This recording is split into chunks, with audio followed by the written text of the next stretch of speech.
Bonjour à toutes et à tous, 16e et dernier jour des aventures de Nico ici, en Corée du Sud. On est à Suncheon, on est retourné à Suncheon. On est à Incheon, tout près de l'aéroport donc. Il est 10h, notre avion est à 5h. Je sais pas ce qu'on va faire, on va aller se balader un petit peu, ça c'est sûr, et on va peut-être débriefer. Je me laisse le champ libre aujourd'hui. On va aller se balader, on va aller faire du sale, c'est parti. T'as mis le compagne, bite sur l'épaule. Wakada sol, café marche.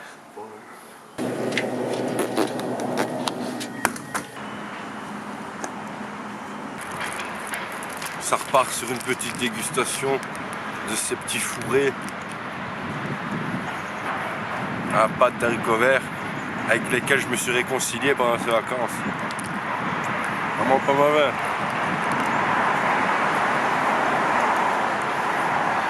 Carte ma bolle.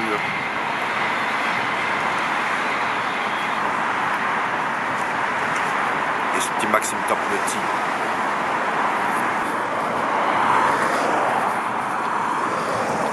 Les dernières marches de l'empereur sur le sol coréen.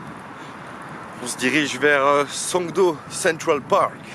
Dernière fois, on va se balader tranquille sur le petit parc. Il nous reste pas trop longtemps.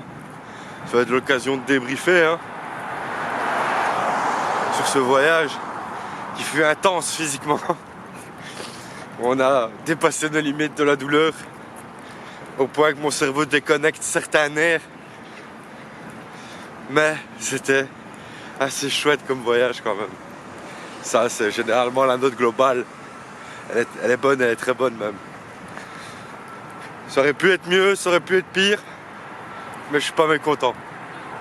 Je suis même triste de partir et de devoir retourner au travail, etc. Ça c'est le pire ça. En plus je travaille directement demain, qui est plaisir.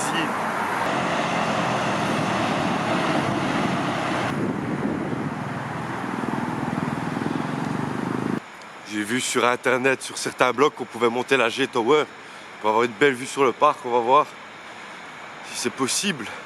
Apparemment c'est au 33e étage, au cœur de Smart City, de Ecologic City comme ils appellent ça. Songdo c'est le futur, ne l'oubliez pas les amis. Et dans le futur, on sera là. Dans l'ascenseur.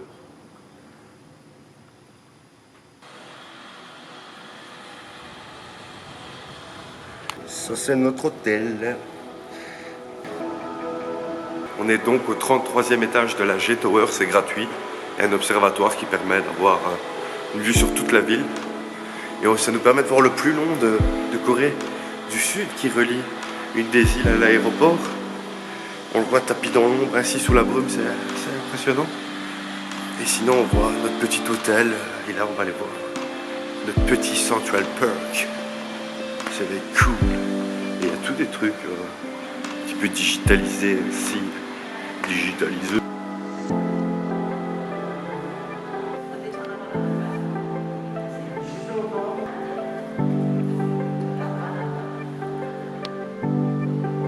Je pète le cas. Ça, tu dois le faire à pied.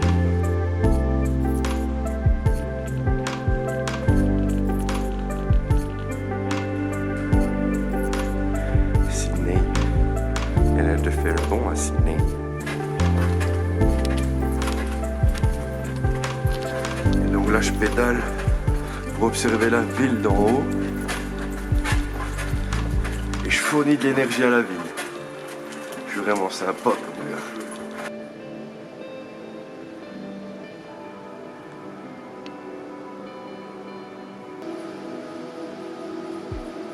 Pas mal du tout cette G-Tower. Il y a toute une salle qui explique l'histoire de Songdo, du quartier de Songdo, ce qu'ils veulent en faire, etc.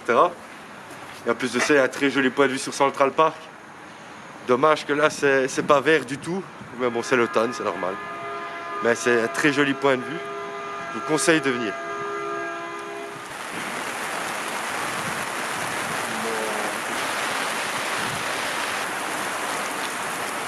Ah là, qu'est-ce qu'on se marre sous la pluie. Il a fallu 15 jours pour qu'il pleuve des cordes. On a eu un petit peu de pluie quand on a été à Jeonju. Claqué au sol.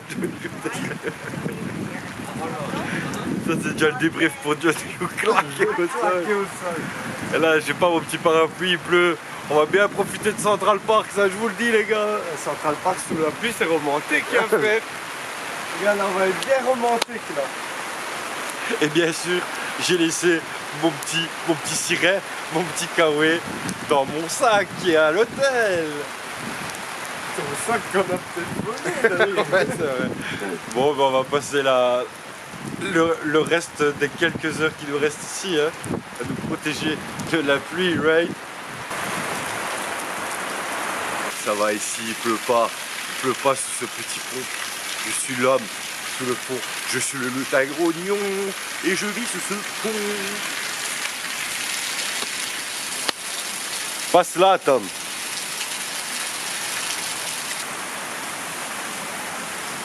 Profitons de ce temps dégueulasse pour faire une petite vidéo, hein, débrief. Commençons par le commencement, le vol. Le vol s'est très bien passé. On avait payé plus ou moins 800 €, donc ça allait encore. Surtout qu'on a réservé très en retard. On est arrivé vite, on n'a pas eu de problème. Franchement, à l'immigration, ça a été nickel, chrome, très vite. Puis de là, on a dû prendre un métro qui nous a emmené directement à Séoul. Séoul, première étape de notre voyage. Que penser de Séoul? Séoul, c'est... Visiter une capitale, c'est se rendre compte, on va dire, c'est la première approche avec un pays. Et ouais, franchement, Séoul, c'était quand même top quand on y pense.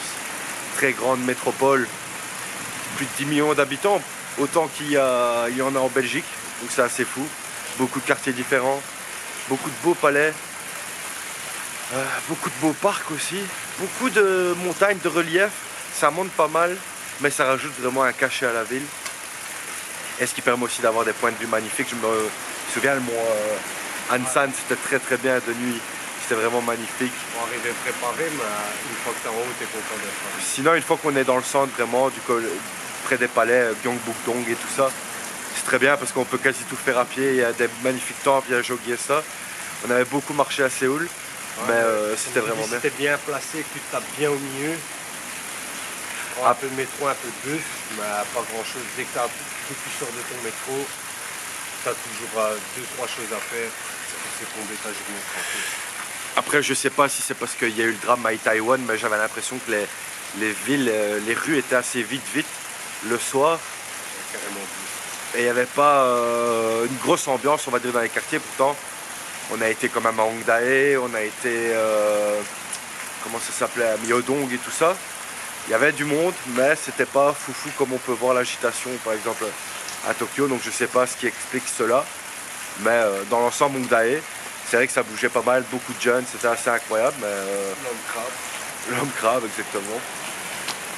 Mais sinon, on a très bien mangé à Séoul aussi. Il y a beaucoup de choses à voir, beaucoup de choses à visiter. C'est un bon point de départ pour commencer en Corée du Sud. Ah, clairement, et surtout le pass là. Ouais. Tu prends le pass, tu payes 10 boules. 10 000 won, 8 €, tu fais tous les palais. Tous les palais, tous les Donc si tu restes 4-5 jours, tu peux répartir ça sur tout ton voyage parce que c'est valable 3 mois. Donc c'est très bien. Et ensuite, aussi il y a pas mal de choses à faire. On aurait pu aller faire la DMZ, donc la zone démilitarisée. On l'a pas faite parce que payer 80 € pour aller voir une frontière, au final, ça aurait pu être bien. Mais on aurait perdu une journée aussi à voir ça. Est-ce que c'était vraiment exceptionnel? Je sais pas, mais je regrette pas au final. On a été à Suwon, par contre, ça c'était vraiment bien. Une petite ville forteresse ainsi au sud, ça c'était très bien. Dans l'ensemble, on a fait quand même les gros points d'intérêt de Séoul, donc je suis vraiment satisfait. Séoul, ça m'a mis pas autant de larmes que je le pensais, mais c'était vraiment bien. Et c'est une ville que je kiffe quand même. Voilà le débrief pour Séoul. Maintenant, on va continuer. Ouais, full marché. Namdaemun, Gwangjang, vraiment marché préféré avec toute la bouffe et tout ainsi. Noryongin Market aussi avec les poissons et tout ça, c'était pas mal. Tous les marchés différents, c'est assez incroyable. Ils ont cette culture du marché qu'on n'a plus chez nous en Occident, qui est assez folle et que je trouve vraiment cool pour les gens d'aller pouvoir se rencontrer. C'est pas le marché de Charleroi. Se rencontrer, acheter leurs petits accessoires et tout ça, c'est vraiment bien. Donc voilà, Séoul c'était très bien. Maintenant on va continuer, on va voir si il pleut un peu moins. On va aller vers un autre spot et on débriefera la suite du voyage. C'est parti, let's go! Il vient de taper une petite vieille pour lui gratter son parapluie. Non. Bien, Nico. Non, je n'ai pas frappé une petite vieille pour avoir le parapluie. Mais une petite dame est venue nous parler. Elle a dit, si vous restez en Corée, je pense que vous allez avoir besoin d'un parapluie. Et elle travaillait juste là à côté. Elle a dit, il y a plein de parapluies où je travaille, donc prenez-le. C'est une jeune de parapluie. Je voulais pas, elle fait si, prenez-le, prenez-le. Donc ben voilà, je me retrouve avec un petit parapluie. Franchement, les Coréens du Sud, ils sont très gentils, les vieux. Parce que les jeunes, je leur pisse au cul.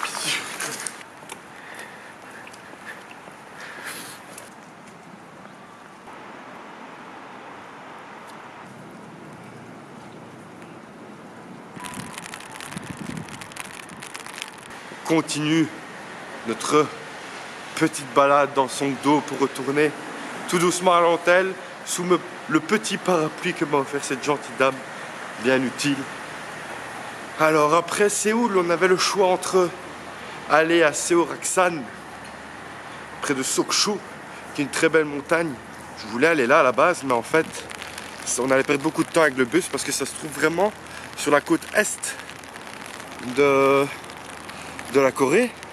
J'ai préféré aller voir le petit village d'Andong qui était plus près de la destination de Gyeongju. Donc c'était plus simple au niveau des trajets. On a été donc à Andong pour aller voir un petit village, le petit village d'Aoe, qui était très joli d'en haut, mais où on s'est fait surprendre aussi par 2-3 trucs. Normalement on pouvait traverser par exemple le chemin pour pouvoir aller admirer le village de l'autre côté. Mais là le chemin avait été détruit, le petit bac qui permettait de traverser ne fonctionnait pas. On a dû prendre un taxi et aller de l'autre côté. On arrivait vraiment tout juste. On n'a pas vraiment vu le coucher de soleil, mais c'était quand même chouette. Et au final, le trajet a été super long. On avait galéré avec les bus, mais on en a quand même pu profiter un petit peu. Et à Andong, il y avait 2-3 belles choses. Il y avait un très beau pont, un petit village mural aussi. Voilà, on s'est arrêté une journée là. C'était vraiment pas mal. Mais la prochaine fois j'essaierai d'aller plus tôt.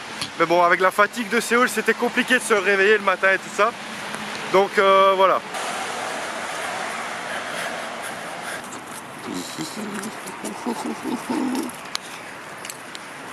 Ensuite, notre voyage nous a menés à Gyeongju. Pour ce faire, on a pris le bus. D'ailleurs, je tiens à souligner que le système de bus, franchement, en Corée du Sud est top. Dans toutes les villes, il y a une station de bus, express ou pas, ça dépend, qui relie en fait, ils appellent ça des intercity bus, qui relie toutes les villes de Corée du Sud. Et c'est vraiment très bien, c'est pas très cher, c'est beaucoup plus pratique que le train, beaucoup moins cher. Et donc ça, franchement, c'est top, c'est un point que je souligne pour la Corée du Sud. Gyeongju, capitale culturelle à ciel ouvert de Corée du Sud, c'était vraiment très joli avec tout, les tumuli, etc. Il y avait pas mal de trucs historiques à voir. On était voir le magnifique temple Bulguska aussi, Bulguksa. C'était très bien. Je voulais aller visiter aussi le Namsan, qui est une montagne à côté où il y a pas mal de structures de Bouddha et tout ça. On n'a pas eu le temps encore une fois parce que le soleil se couche très tôt. Ça c'est dommage quand on vient au mois de novembre. Le soleil se couche vers 5h, 5h30. Ça laisse pas le temps de profiter, même si on se lève à 8h, c'est compliqué. Alors il faut se lever à 6h, mais c'est difficile franchement. Et on est quand même en vacances, donc voilà. Mais sinon, Gyeongju, vraiment un très gros coup de cœur aussi. Vraiment une très belle ville que je recommande de visiter, forcément. Voilà, Gyeongju, au moins un bon 8 sur 10. Alors, est-ce que nos petits sacs sont encore là? Ça va être la surprise du chef. Et oui, ils sont là, les petits colocains. Au revoir, petit parapluie. Tu m'auras beaucoup aidé, merci beaucoup. Il faut le rendre maintenant à quelqu'un d'autre. Ce qu'on te donne, il faut le rendre au centuple. Maintenant, let's go to the airport. Voilà maintenant à l'arrêt de bus.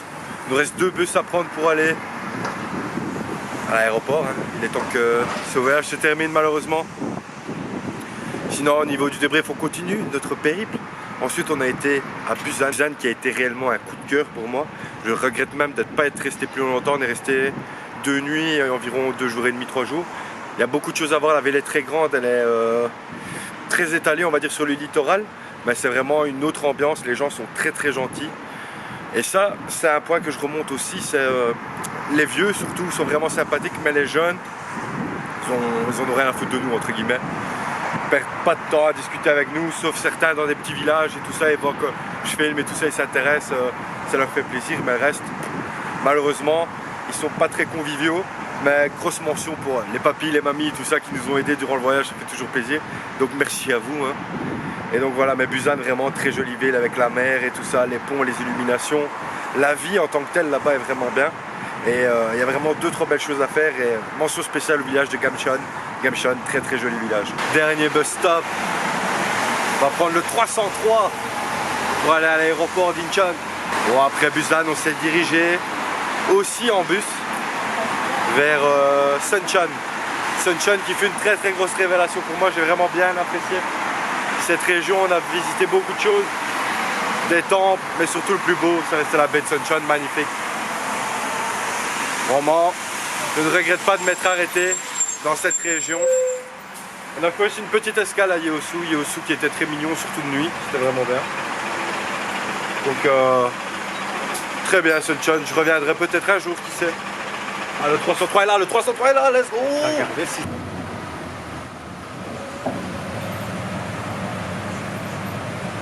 Là on est sur le plus long pont de Corée du Sud qui relie le quartier de Songdo à l'aéroport. Notre dernier voyage. C'est plein d'émotions que je vous dis. On voit même pas la fin.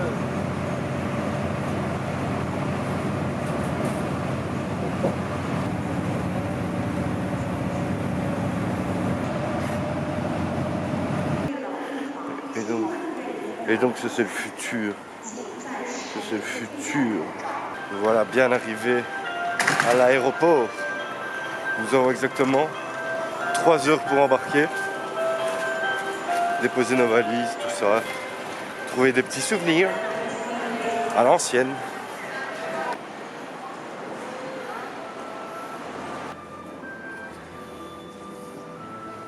On n'avait pas terminé, mais ensuite on était à Jeonju. Jeonju c'était bien claqué au sol. Non, je rigole, c'était quand même mignon. Village d'Anok, tout ça.